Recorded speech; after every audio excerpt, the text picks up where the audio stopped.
Good morning, Little Masters, and welcome back to today's Tolkien Times, a Prancing Pony podcast production. I'm the Man of the West, and it's time to keep Week 85 going as we continue Túrin Turambar Tuesdays for the rest of Series 11. Now, before I start, you might notice that I've just changed the way I pronounce Túrin's second name, Turambar. Now, I've always stressed the first syllable, Turambar, but recently, as James and I went through Appendix E in The Lord of the Rings and the rules about pronunciation, I realized my error. It was when we were talking about Nargothrond versus Nargothrond when it hit me. And it's because there are two consonant sounds in I almost did it, in Turambar heading into the last syllable, the M and the B. Because of that, the stress is supposed to be on the penult, that's the next to the last syllable, and not the antepenult, which is the third to last, or in this case, the first. It's the same with Orodreth's name, which I mispronounced throughout as Orodreth. Now, it is hard to break old habits, so bear with me if I slip, but the proper pronunciation stresses the penult, or the next to last syllable, so Turambar. Now, on with the story. Last week, Túrin slew Brada, found out what happened to Finduilas, and ended up with the men of Brethil. In the meantime, his mother, and more tragically his sister, decided to go off to find him. This week, Níenor meets Glaurung.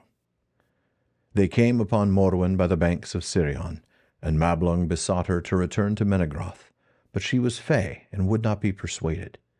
Then also the coming of Níenor was revealed, and despite Morwen's command she would not go back, and Mablung perforce brought them to the hidden ferries at the Meres of Twilight, and they passed over Sirion.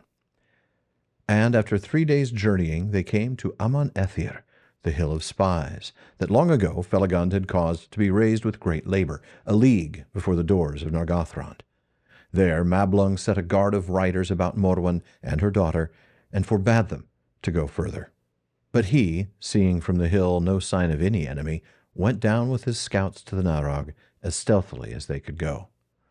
But Glaurung was aware of all that they did, and he came forth in heat of wrath, and lay into the river, and a vast vapor and foul reek went up, in which Mablung and his company were blinded and lost. Then Glaurung passed east over Narog. Seeing the onset of the dragon, the guards upon Amon Ethir sought to lead Morwen and Níenor away, but the wind bore the blank mists upon them, and their horses were maddened by the dragon stench, and were ungovernable, and ran this way and that, so that some were dashed against trees and were slain, and others were borne far away. Thus the ladies were lost, and of Morwen indeed no sure tidings came ever to Doriath after.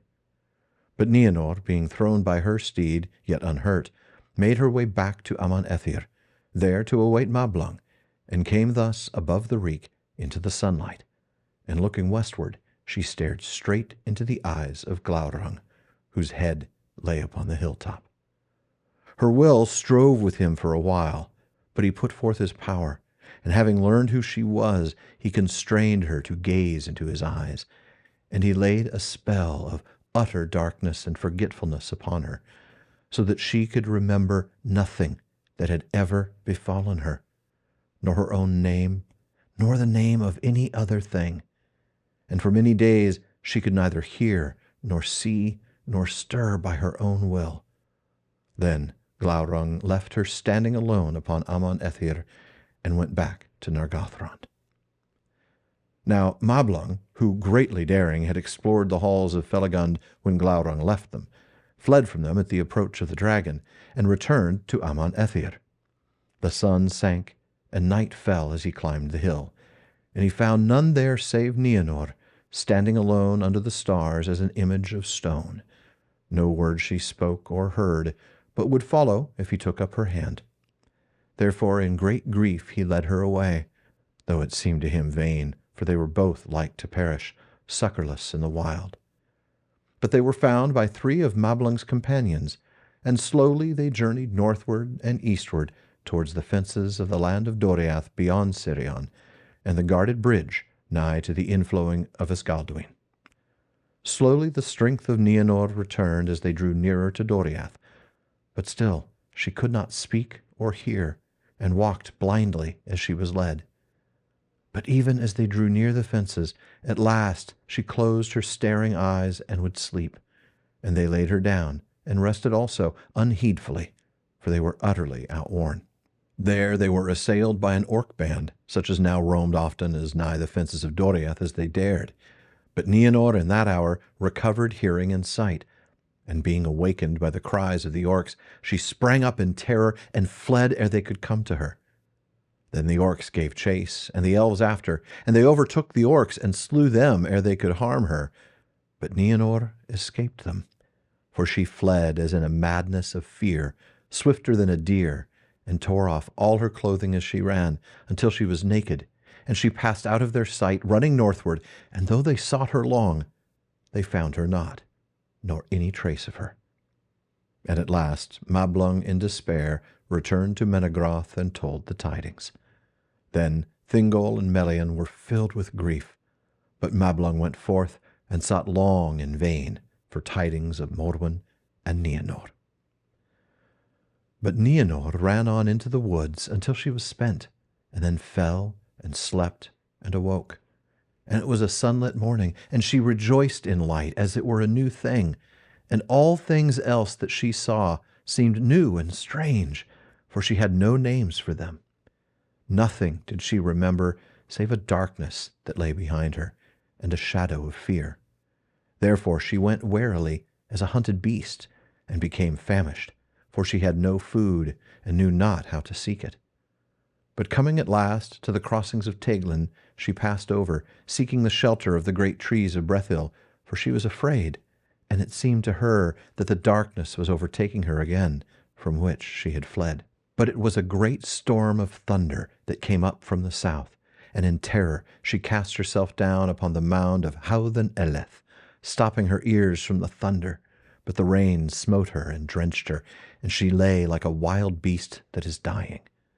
There Turambar found her, as he came to the crossings of Teglin, having heard rumor of orcs that roamed near, and seeing in a flare of lightning the body, as it seemed, of a slain maiden lying upon the mound of Finduilas, he was stricken to the heart. But the woodmen lifted her up, and Turambar cast his cloak about her, and they took her to a lodge near by, and warmed her, and gave her food. And as soon as she looked upon Turambar, she was comforted, for it seemed to her that she had found at last something that she had sought in her darkness, and she would not be parted from him. But when he asked her concerning her name and her kin and her misadventure, then she became troubled, as a child that perceives that something is demanded, but cannot understand what it may be, and she wept. Therefore Turambar said, "Do not be troubled, the tale shall wait, but I will give you a name, and I will call you Níniel, Tear Maiden." And at that name she shook her head, but said, "Níniel." That was the first word she spoke after her darkness, and it remained her name among the woodmen ever after. Wow. Well, there is not a lot of time for discussion after that reading, but that was, for those of you who know the story, you know the tragedy that this leads to, and Glaurung wiping Níenor's memory. It is interesting that the names that Níenor means mourning, like sorrow, and now Níniel, the name she's given by Túrin, means tear maiden.